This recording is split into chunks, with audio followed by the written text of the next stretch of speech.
दोस्तों, मेरा नाम है, आप लोग देख रहे हो स्टार गेमिंग। तो चलिए शुरू करते हैं। Good morning to star family.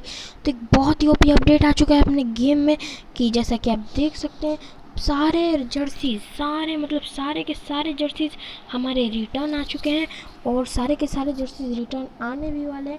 तो मैं आप लोग को बताऊंगा कि ये सारे जर्सीज हम लोग को कैसे देखने को मिलेंगे और कब देखने को मिलेंगे। ये 4th एनिवर्सरी की वजह से रिटर्न है, मतलब देख सकते हैं कौन कौन से जर्सीज नहीं है।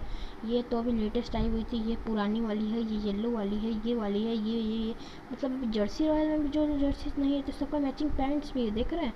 इसके साथ ये वाला, इसके साथ ये वाला, मतलब सारे के सारे पैंट्स मैचिंग है। तो क्या, और साथ में जूते भी हैं, मतलब क्या कहना।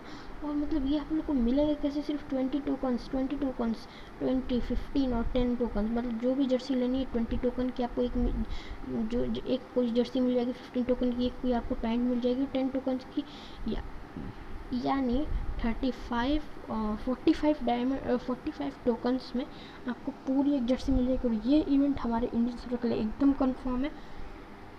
आज तक मैंने जो भी बताया वो सब आया और ये भी आने वाला है। आप लोग चाहें तो चेक कर सकते हैं, मेरे चैनल पे सब कुछ डाला हुआ है और सारे इसके आप पहले आए हुए। ये टोकन्स हम लोग को देखने को मिलेंगे टॉपअप में, जैसे कि अगर आप 100 डायमंड्स को टॉपअप करते हैं तो आपको एक ये मिलेगा, या फिर कोई ऐसा इवेंट जिसमें आपको टोकन देखने को मिल जाए आपके रॉयल टाइप्स में, उसमें आप टोकन्स कलेक्ट कर सकते हैं, वहाँ जाके एक्सचेंज कर सकते हैं। तो इस वीडियो में इतना ही। इतनी बड़ी अपडेट के लिए प्लीज़ एक चैनल को सब्सक्राइब कीजिएगा और वीडियो को लाइक कीजिएगा।